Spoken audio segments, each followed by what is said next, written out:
మీ business ని develop చేసుకోవాలని అనుకుంటున్నారా? అయితే వెంటనే సంప్రదించవలసిన ఫోన్ నంబర్ 7729969299. నమస్తే, నేను మీ నంగి దేవేందర్ రెడ్డి. గత 2-3 రోజులుగా సోషల్ మీడియాలో కొంతమంది గల్ఫ్లో ఉన్నటువంటి టీఆర్ఎస్ పార్టీ, ఇప్పుడున్న బీఆర్ఎస్ పార్టీ కార్యకర్తలు చాలామంది, తర్వాత మిగతా పార్టీ కార్యకర్తలు, అట్లాగే మిగతా మిత్రులు ముఖ్యమంత్రి రేవంత్ రెడ్డి గారి మీద మరియు ప్రజాపాలన ప్రభుత్వం మీద వ్యంగ్యంగా పోస్టులు పెడుతున్నారు. గల్ఫ్ కార్మికులకు బడ్జెట్ కేటాయించలేదని. గత పాలకులతో పోలిస్తే సీఎం రేవంత్ రెడ్డి గారు కల్పిస్తున్న గల్ఫ్ భరోసా ఎన్నో రెట్లు గొప్పదని ఈ విషయం మీ అందరికీ కూడా తెలుసు.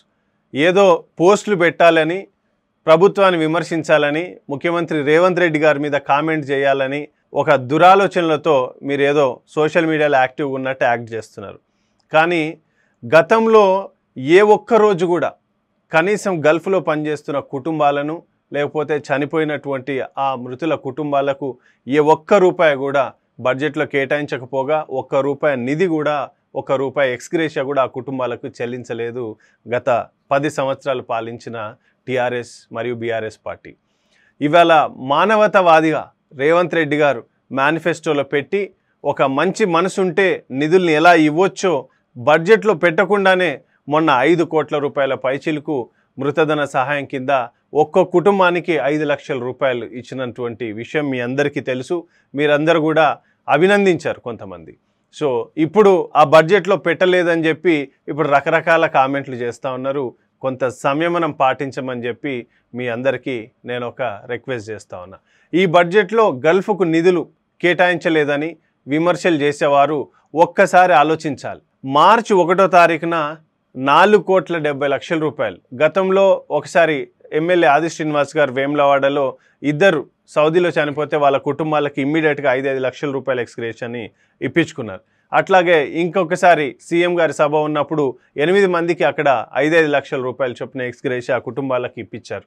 మొన్నటికి మొన్న దాదాపు 5 కోట్ల రూపాయల పై చిలుకు మిగతా ఈ తెలంగాణ ప్రభుత్వం అంటే కాంగ్రెస్ ప్రభుత్వం ఏర్పడిన తర్వాత గల్ఫ్లో మృతి చెందినటువంటి కుటుంబాలకు ఆ మృతధన సహాయం అందింది. ఇది నిజంగా ఒక ఈవెంట్ లాగా చేయాలనుకుంటే, ఇదే గనక టీఆర్ఎస్ పార్టీ చేసి ఉంటే దేశంలో ఎవరు కని విని వెరగనట్లు ఇచ్చిన 5-6 కోట్ల రూపాయలైనా మళ్ళీ 5 కోట్ల రూపాయలు ఖర్చు పెట్టి పబ్లిసిటీ చేసి హంగామా చేసి ఇవాళ చేయించుకునేటటువంటి ఆలోచన ఆ బీఆర్ఎస్ పార్టీ నాయకులకు ఉండేది. కానీ రేవంత్ రెడ్డి గారు ఎక్కడా హంగామా చేయలేదు. ఈ నిధుల్ని డైరెక్ట్గా కలెక్టరేట్ నుంచి వాళ్ళ అకౌంట్లకి పంపించే విధంగా ఆలోచన చేశారు. మీరు ఒక్కసారి ఆలోచించండి. రేవంత్ రెడ్డి గారి యొక్క ఒక గొప్ప విజన్, ఒక మంచి మానవతావాదిగా ఎట్లా ఉన్నారో వారిని చూసి మీరంతా నేర్చుకోవాలని చెప్పి నేను కొంతమంది పార్టీల నాయకులకు చెప్పదలుచుకున్నా. గల్ఫ్ సంక్షేమం మరియు వారి విషయంలో, కార్మికుల విషయంలో 9.5 ఏళ్లలో కేసీఆర్ గారు కానీ, కేటీఆర్ గారు కానీ, కవిత గారు కానీ, హరీష్ రావు గారు కానీ ఏం చేసిరో మీరు ఒక్కసారి వాళ్ళని అడగండి. ఇవాళ బడ్జెట్లో కేటాయించలేదని చెప్పి ఇష్టానుసారంగా మీరు మెసేజ్లు పెట్టి ఏదో గాయి గత్తర్ లేపుతున్నారు కదా. మీరు గత పాలకులు వాళ్ళు పరిపాలించినప్పుడు మీరు ఎప్పుడు లేని నోర్లు ఇప్పుడు పని చేస్తుంటే ప్రభుత్వం మీద మీరు పెడుతున్న పోస్టులు చూస్తే చాలా ఆశ్చర్యంగా ఉంది. అప్పుడు ఆర్థిక మంత్రులుగా పనిచేసిన ఈటల రాజేందర్ అన్న కానీ, హరీష్ అన్న కానీ అసలు సంక్షేమానికి ఏ ఒక్క రోజైనా, అది కూడా మేము బలవంతంగా కొట్లాడితే లాస్ట్ ఎప్పుడో 2017 బడ్జెట్లోనో 18 బడ్జెట్లోనో ఇంచుమించు అప్పుడు ఒక 100 కోట్ల రూపాయలు పెట్టిను. కానీ ఆ పెట్టిన 100 కోట్ల రూపాయల్లో కూడా ఒక్క రూపాయి కూడా ఖర్చు చేయలేదంటే మీరు ఒక్కసారి ఆలోచించండి. మేము దీని మీద ఎంత పని చేసినాము, ఎంత ఎఫర్ట్స్ పెట్టినాము. ఇవాళ ఈ మాత్రం గల్ఫ్ అనే పదానికి, గల్ఫ్లో పనిచేస్తున్న కార్మికులకు వారికి ఈ భరోసా దక్కుతుందంటే మా ఎఫర్ట్ ఎంత ఉందనేది మీరు ఒక్కసారి ఆలోచించండి.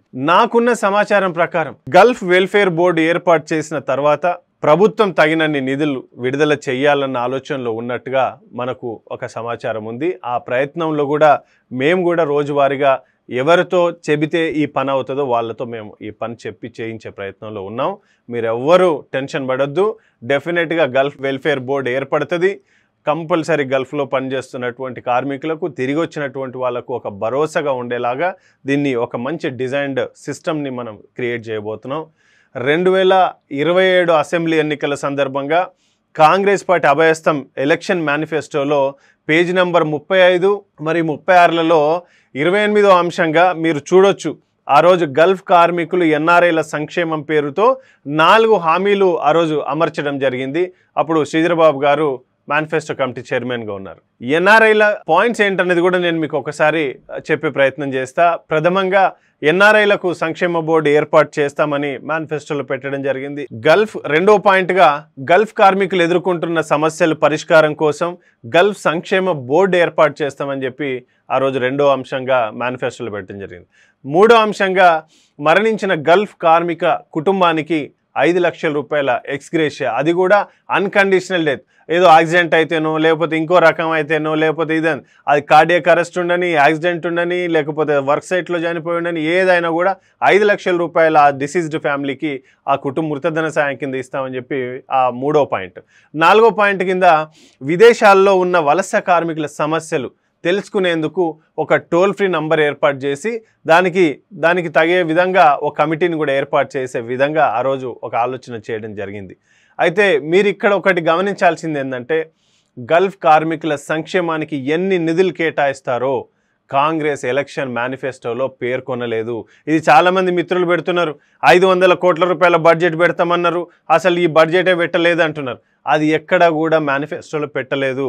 గల్ఫ్ కార్మికుల సంక్షేమానికి బడ్జెట్లో 500 కోట్లు కేటాయించాలని అన్ని పార్టీల ఎమ్మెల్యేలు ఎమ్మెల్సీలను మనం అందరం కలిసి వివరించాం.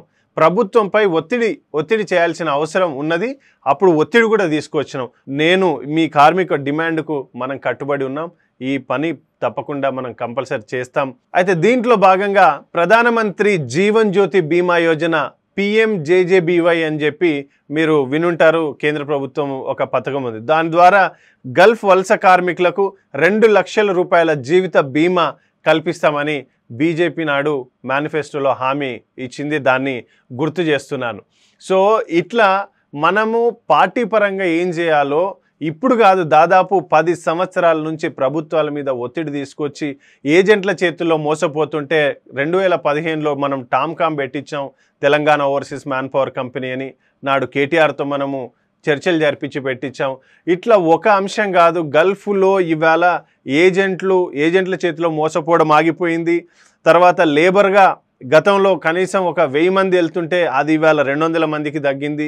ఇవాళ స్కిల్డ్ సెమీ స్కిల్డ్ మీద ఎక్కువ మంది వెళ్తున్నారు. ఈ డెవలప్మెంట్స్ అన్నీ కూడా మనం కష్టపడి తీసుకొచ్చాం. ఎంతోమందికి అవగాహన కల్పించాం. గల్ఫ్లో పనిచేయడానికి పోతే ఒక ధైర్యంగా భరోసాగా వెళ్ళాలని చెప్పి మనం కోరుకున్నాం. ఆ రకమైనటువంటి పనులు కూడా చేశాం. ప్రభుత్వాలను కూడా ఆ రకంగా ఆలోచింపజేసే విధంగా చేయించాం. ఎంతోమంది నాయకుల్ని మనం తీసుకొచ్చాం. మొన్న ఆది శ్రీనివాస్ గారు వేములవాడ శాసనసభ్యులు వారు మొన్న విజిట్ చేశారు. అంతకుముందు మొన్న మళ్ళీ ఇరవత్రి అనిల్ గారు ఫార్మర్ విప్, తర్వాత ఇప్పుడు TGMDC చైర్మన్గా కూడా పనిచేస్తున్నారు. వారు కూడా విజిట్ చేశారు. చాలామంది శాసనసభ్యులు వస్తున్నారు, వెళ్తున్నారు. అట్లా ఏ సమస్యలు ఉన్నా కూడా శాసనసభ్యులు మీ అందరికీ అందుబాటులో ఉన్నారు. ప్రభుత్వం పక్షాన NRICL డిపార్ట్మెంట్ నుంచి మేమందరం కూడా మీకు అందుబాటులో ఉన్నాం. ఎవరు అధైర్యపడొద్దు. ఈ బడ్జెట్లో డబ్బులు పెట్టకపోవడం ద్వారా మీకు అన్యాయం జరుగుతుందని ఎవరైనా మీకు తప్పుడు ఆలోచనలో అవగాహన కల్పిస్తే ఆ మాటలు మీరు వినాల్సినటువంటి అవసరం లేదు.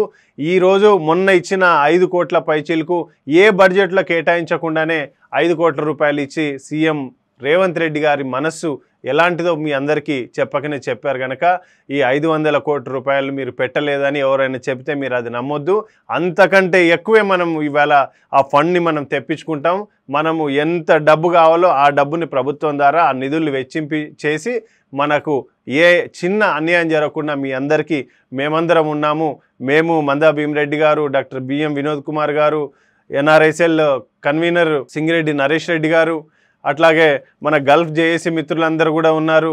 గుగ్గిల రవిగౌడ్ గారు అందరూ పనిచేస్తున్నారు. అందరి సలహాలు సూచనలు తీసుకుంటున్నాం. అన్ని పనులు జరుగుతున్నాయి. మీరు ఎవరు అధైర్యపడొద్దని చెప్పి గల్ఫ్లో పనిచేస్తున్నటువంటి ప్రతి ప్రవాస కార్మికుడికి నేను ఒక చిన్న మనవితో ఈ వీడియో చేశాను. ఈ వీడియోని మీరు అందరికీ కూడా మీరు పంపించండి. మీకు ఏదైనా సందేహాలు ఉంటే కూడా మీరు నాకు ఫోన్ చేయొచ్చు. దాంట్లో ఎలాంటి అభ్యంతరం లేదు. అందరూ ధైర్యంగా ఉండాలని కోరుకుంటున్నాం. ఈ ప్రజాపాలనలో అందరికీ న్యాయం జరుగుతుంది. రేవంత్ రెడ్డి గారు ఇచ్చిన మాట ప్రకారంగా వారు కట్టుబడి ఉంటారు. దాంట్లో ఎట్లాంటి సందేహం లేదు. ఇది ప్రజాపాలన, ప్రజల కోసం పనిచేస్తున్న ప్రభుత్వం. జై హింద్, జై కాంగ్రెస్. మీ నంగి దేవేందర్ రెడ్డి.